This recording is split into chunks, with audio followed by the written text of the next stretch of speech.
You have Molly. Yep. Last player standing.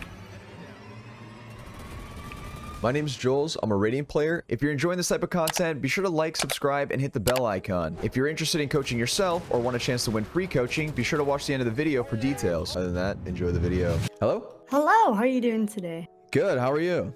Oh, just dandy, just dandy. Can you send me your tracker review real quick? And we'll take a look at that. Absolutely. Let me just grab it for you. All right. So currently gold 2 on the main. All right. We have a decent amount of games played, which is nice. It's a good sample size. And so we've been playing a lot of... Ooh, we've been playing a bunch of different agents. So what do you usually play? So I used to main Fade. I used to main Reyna. I used to main Chamber. I used to play Brimmy. And that was all because I was solo. And then friends came and they wanted those agents. So like, okay, yeah, you can take those agents.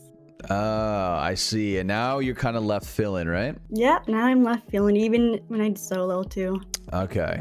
So here's the problem with filling. And I mean, if you do like it a lot and you really do enjoy playing all these other agents, you can. But in my personal experiences, when I'm playing one agent or 1 to 2 agents, that's when I notice like the most results and I start to get better because you're like super comfortable on these 2 agents. And when you're super comfortable, you get to worry less about your utility and where you should be playing on these agents. And you get to focus more on like what's actually happening in the game. You know, like where's the enemy going? What are they doing? Their buys, their ults, what are they going to plan on doing? This kind of stuff. You know, basically like playing like Sky, Fade, Brim, Reyna, Cypher. I feel like that's like almost every agent. You know what I'm saying? Like you are just going down the line of different agents every game. So as long as we're just narrowing it down a little bit more, I think that would be good. And you know what? You could even do like if you are filling and you're filling playing like Initiator or Controller or something or Duelist, have like 1 for each. You know, so it's like, oh, I'm playing Initiator. Okay, I'll play Sky. Oh, I'm playing Duelist. I'll play Reyna. If I'm playing Smokes, I can play Brim. You know, so then you have like 3 of these agents. For example, like with me, I play Reyna. Like I play a lot of Reyna, but then if I have to play Controller, I'll play Omen. Like I strictly always play Omen, even if on Breeze, whatever. It's fun. That way I'm like very comfortable with those agents, regardless of our comp or anything like that. All right. Okay. Well, I mean, everything looks good. So one thing I'm noticing, damage per round is a little bit on the lower end, like 110, which isn't bad. You definitely want to aim for like 140 or so. Everything I think could be a little bit bumped up and we could find out exactly what's causing that to be a little bit on the lower end, but headshot percentage isn't bad. You should aim for around 20%, but it's not too far off, so it's not that bad. Reyna mid. Nice shot. It was a good shot. You almost got 2. But one thing I would say is like, so you know how you were looking for that fight on Reyna mid? Like you were trying to go for the aggro fight. So I don't mind going aggro like this, but if you have like an agent that can stall, then you kind of want to use that instead. Like if I hear a lot mid and you have your smokes, right? I would probably just smoke mid. Basically, like, avoid as many gunfights as possible in the sense that, like, if they're going to take a gunfight, they would have to push through the smoke to do it. And you get a huge advantage that way, rather than just looking for a fight mid where it's like a 50-50. You know what I mean? Like, who knows who would have won that fight between you and Reyna? But if you have a smoke down, you get to stall for your team to get more info. You know what I mean? So the molly should be close to the smoke, because if they're past the molly, then they would be able to run through it, right? So smokes are a little bit not flush to the walls. We'll go over that in the custom. Oh, I ripped all my shots. It's all good. It's all good. Your crosshair, actually, it was on his head. So I wouldn't even say you whiffed because you were shooting too fast. The classic recoil, it didn't reset. But your crosshair was actually on his head. I like to get into sight to help my team if I know there's a lot there. So like here, I would try and get into a sight here to help our KJ if possible. Yep. Go, go, go, go. Oh. Okay, It was a good try though. It was a good try though. So with that same principle, like you see how they weren't looking at you when you came out of that smoke there? It's because they were distracted by the KJ who was on site. It's the same idea there where it's like we can play off of our teammates where they're going to be distracted shooting at our teammates. We can kind of go out and then trade and help our team that way. I think if we had a gun there, I think we'd definitely get at least 1, right? If not 2, so.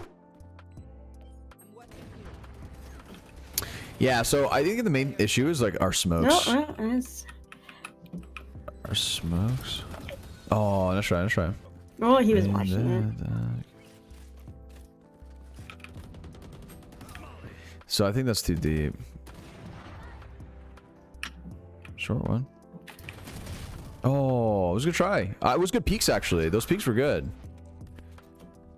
So we're getting exposed from angles when we're rotating a lot. It's a big thing. I think, yeah, there. Yep. Oop. I would try and fight with Arena. Yeah. Yep. Oh. Oh, garage one. Yep. Pre-aiming a little bit too much. We didn't clear our angles. I don't think he's there. It could have fell, maybe. Oh, nice.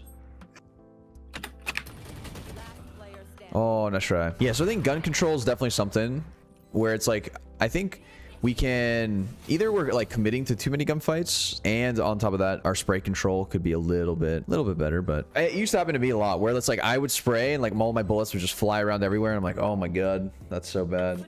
So with your smokes, you want to make it a little bit deeper into the like, yeah, yes, yeah, way better, yeah, way better. That's how you want to start throwing your smokes.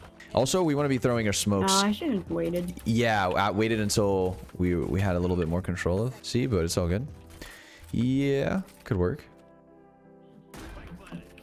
Go with your jet. Go with your jet, I think. Soldier. Yeah. Yeah. You have Molly. Yep. They'll ping it for you, probably. Just wait for them to tap. Yep. Oh, good try. Could be short. So I'm noticing we're getting exposed from angles that they could be. Same thing on defensive side. We're using our smokes a bit too early. We're peeking before our crosshair's ready for the fights. Oh, nice. Good trade. They want to rotate. Yeah, so that's I fine. rotate. Yeah. It's because our KJ is really lurked up really far. Oh. I'm gonna play. One enemy remaining. Oh. I'm gonna just. Okay, that was a really good round. It was a good round to fall back there. Because our KJ was pushed all the way up through garage and you guys made a lot of noise A, there's a good chance they're over-rotated, so then you guys can fall off and get C-side for free. That's the idea, at least, and it worked out. So if you ever look for things like that, it's good to get like these lurk plays and stuff. Man. Oh. Wait, what? She flanked through A? Yeah, she flanked through A, probably sewers. Yeah. I'm like, bro, what are you doing? Just flank or just trip it.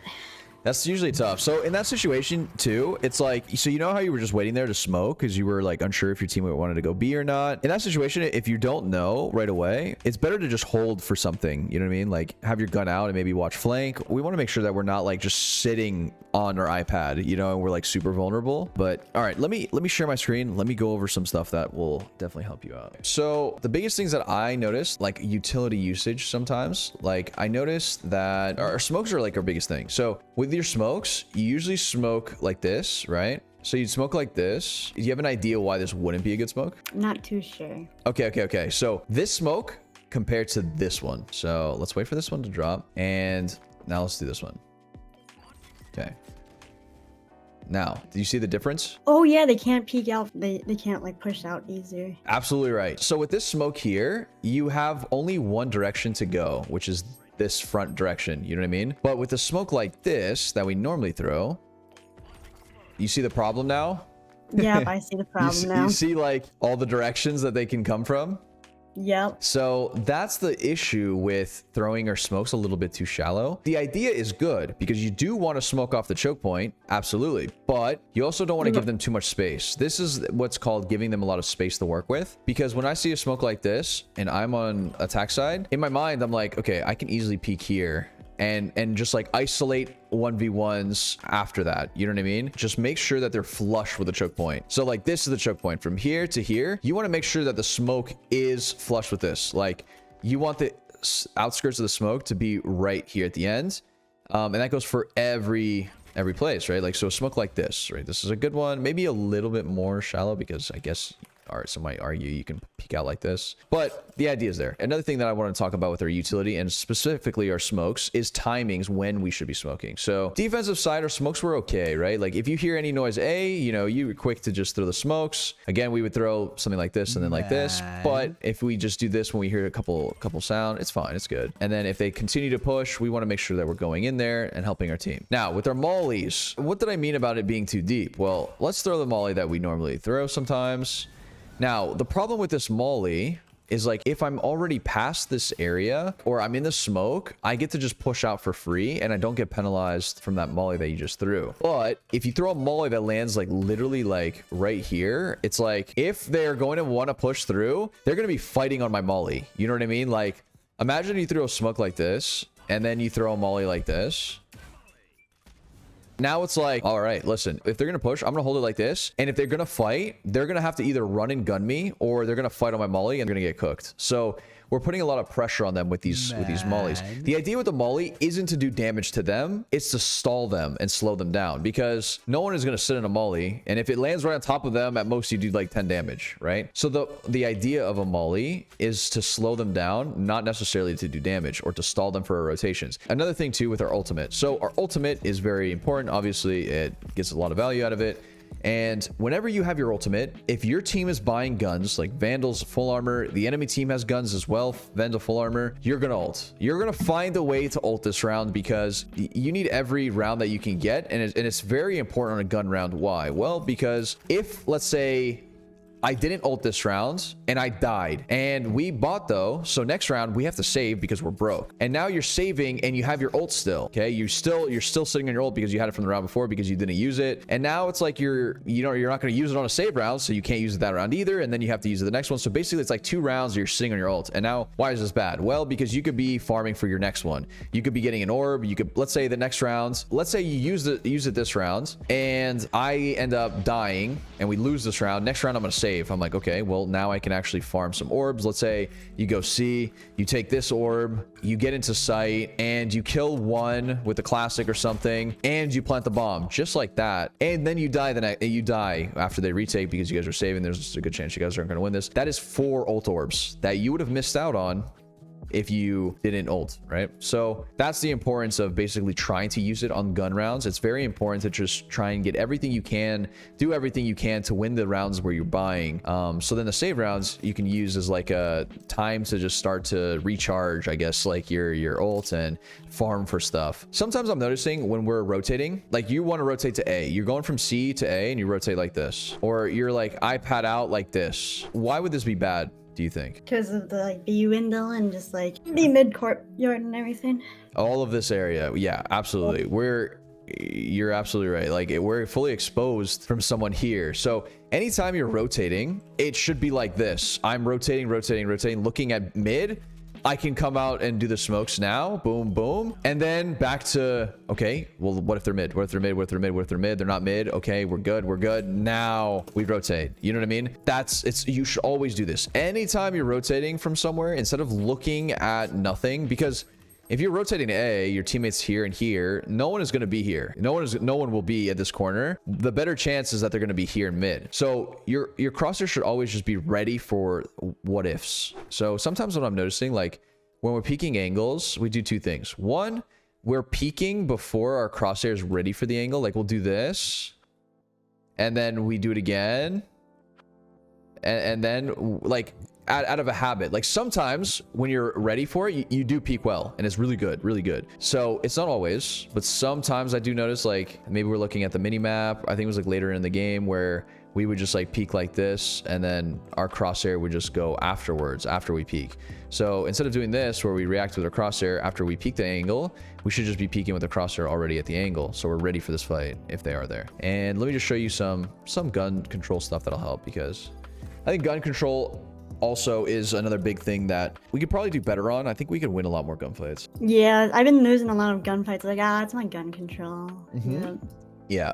And it's mainly because of 2 things. One, I think we're committing to too many gunfights when we don't need to. Like we're just immediately hopping into like a crouch spray it's not that it's bad, but when our crosshair is not on them, that's when it becomes bad. So if we start here and we move here, you want to avoid this. You want to avoid this because it's inconsistent. It's very hard to kind of control. So what I would be doing is if I start here, I'm like, whoa, my crosshair is not even on them. I'm going to readjust and then burst. So it's like whiff, readjust, strafe, and then burst again. It's like I started with a whiff and I'm like, oh, on them, I commit. Whiff, on them, I'll commit to that. And this is like a good way of making sure that we are going to, if our crosshair's on them, we can commit. And if it's not, we're going to be bursting and strafing. So it's just more of like a readjustment period. And to practice bursting and strafing, you just go very slow, right? Like very slow. Take 2 shots, strafe, 2 shots, strafe. Eventually, when you get the hang of this and you are noticing killing all these bots pretty easily, and I would also highly recommend you turn on the shooting error graph. This will let you know if you're accurate or not. If it's orange like this, that's how you know you're accurate. When it's not, it'll show blue. And then slowly you start to increase the speed to a point where you're pretty comfortable with bursting and strafing. So that was most of everything that I noticed. Any questions at all? What do you think I should start practicing on first? I would do these. I would definitely do these aiming exercises first. I think this is the #1 thing. And then everything else is definitely like your next step, but this is your first step. First step is these aiming exercises, because I think a good fundamental spot would just be having a good mechanics. You could have the best game sense in the world, but if you have like really bad mechanics, even if you put yourself in an advantage spot, you can still end up losing because of really bad gun control. So yeah, definitely recommends these aiming exercises first. Any other questions? Nope, you answered what I wanted to ask. All right, well, best of luck in your ranked games, and I hope you have a good rest of your day. You too. If you're interested in coaching yourself, click the link in the description, click the book a lesson button, and select your plan and time. So if you want to win free coaching, be sure to comment down below your Discord name without the hashtag and what you learned from the video. I'll be picking out a person randomly.